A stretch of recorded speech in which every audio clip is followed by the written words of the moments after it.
Pemirsa, hari ini nasib artis Nikita Mirzani terkait kasus hukum yang membelitnya akibat laporan Dr. Reza Gladys ditentukan. Nikita Mirzani menghadapi sidang putusan pemerasan dan tindak pidana pencucian uang atau TPPU hari ini di Pengadilan Negeri Jakarta Selatan. Jelang vonis, Nikita Mirzani mengaku sangat siap dalam mendengarkan amar putusan. Nikita sebelumnya mengaku yakin bisa bebas dari jeratan hukum. Kasus Nikita Mirzani versus Reza Gladys bermula dari ulasan negatif terhadap produk skincare yang berujung pada dugaan pemerasan 5 miliar rupiah, pengancaman dan tindak pidana pencucian uang. Pada kasus ini Nikita Mirzani dituntut 11 tahun penjara dan denda 2 miliar rupiah.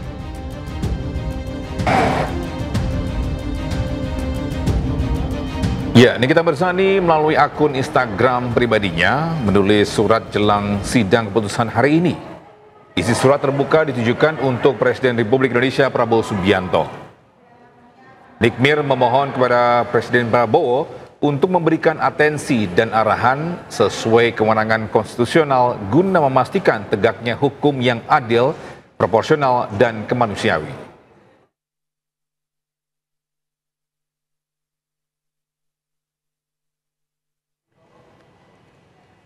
Ya, untuk informasi terkini pemirsa, kita bergabung dengan rekan Anissa Rizkia di Pengadilan Negeri Jakarta Selatan. Ya, selamat pagi Anissa. Pukul berapa sidang vonis digelar nanti? Selamat pagi Togi dan juga Ayah. Hari ini rencananya sidang putusan vonis terhadap artis Nikita Mirzani akan digelar pada pukul 11 siang. Dan hingga siang hari ini kami masih terus menantikan kehadiran dari terdakwa yaitu Nikita Mirzani. Dari pintu tempat saya melaporkan saat ini memang penjagaan cukup ketat sejak pagi tadi hingga siang hari ini. Dijadwalkan nantinya artis Nikita Mirzani akan menjalani sidang pembacaan putusan kasus dugaan pemerasan dan tindak pidana pencucian uang TPPU pada hari ini Selasa 28 Oktober 2025 di Pengadilan Negeri Jakarta Selatan. Togi dan juga Ayah, yang kita tahu bahwa Jaksa Penuntut Umum menuntut Majelis Hakim PN Jakarta Selatan menghukum Nikita Mirzani dengan pidana 11 tahun penjara dan denda sebesar 2 miliar rupiah. Dilihat di layar kaca Anda pemirsa, sudah ada sejumlah kendaraan yang memasuki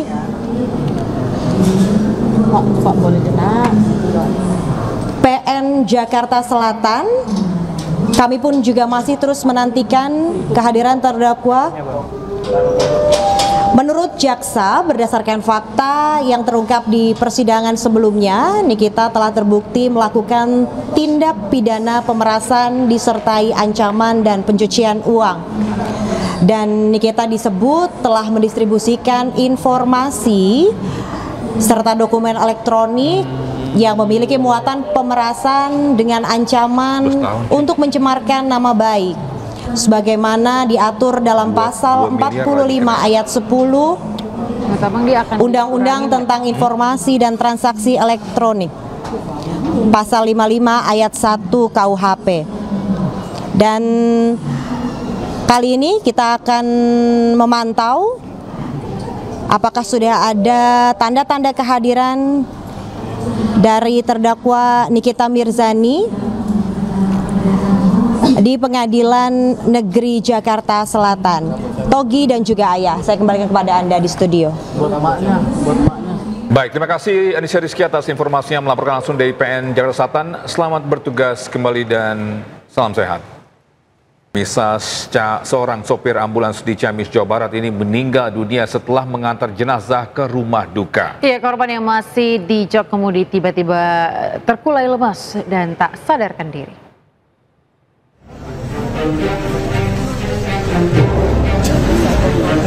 Inilah video viral detik-detik seorang sopir ambulans meninggal dunia di mobilnya. Peristiwa haru ini terjadi di Dusun Hujung Tiwu, Kecamatan Panjalu, Ciamis, Jawa Barat. Sopir ambulans bernama Wahyu, 48 tahun, warga Bandung, meninggal dunia mendadak usai mengantar jenazah ke rumah duka Jumat 24 Oktober lalu. Awalnya korban menempuh perjalanan dari Rumah Sakit Hasan Sadikin Bandung ke Panjalu Ciamis untuk mengantar jenazah seorang warga.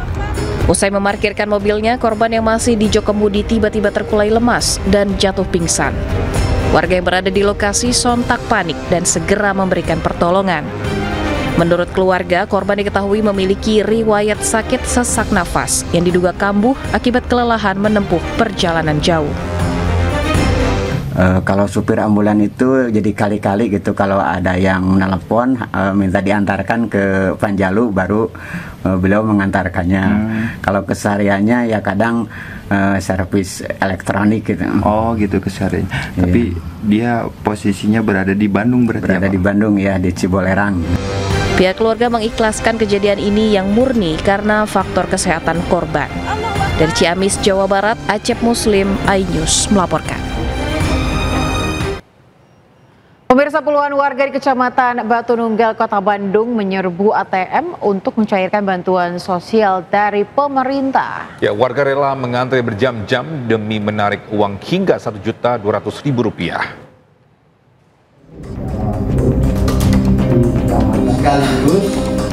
50 warga rela mengantri untuk menarik uang bantuan langsung tunai di ATM di kantor Kecamatan Batu Nunggal, Kota Bandung. Satu persatu warga mengambil uang sebesar Rp1.200.000 per 3 bulan.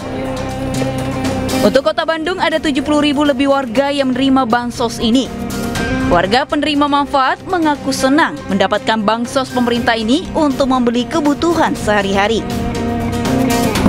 Dapatnya berapa sekarang, Bu? Sekarang Rp1.200.000. Lebih gampang. Dipakainya nanti buat apa, Bu? Buat bayar baju sekolah anak, beli sepatu udah pada rusak. Ada lagi tambahan lebih dari 250.000 yang penerima manfaat baru yang dinyatakan memenuhi kriteria, dan juga nanti dengan Kementerian Keuangan untuk memastikan bahwa penerima manfaat ini makin hari, makin bulan, makin tahun makin tepat sasaran. Diketahui untuk triwulan ini pihak pemerintah menambahkan uang bagi penerima manfaat dari Rp200.000 menjadi Rp300.000 per bulan. Jumlah penerima BLT pun bertambah menjadi 35 juta orang. Diharapkan penyaluran BLT ini dapat membantu warga di tengah naiknya harga kebutuhan pokok. Dari Bandung, Jawa Barat, Ervan David, iNews melaporkan. Pemirsa, keberadaan kios bakso di Bantul, Yogyakarta mendadak viral setelah terungkap bahwa bakso yang dijual terbuat dari daging babi. Ya, kini warung sudah dipasangi spanduk tidak halal.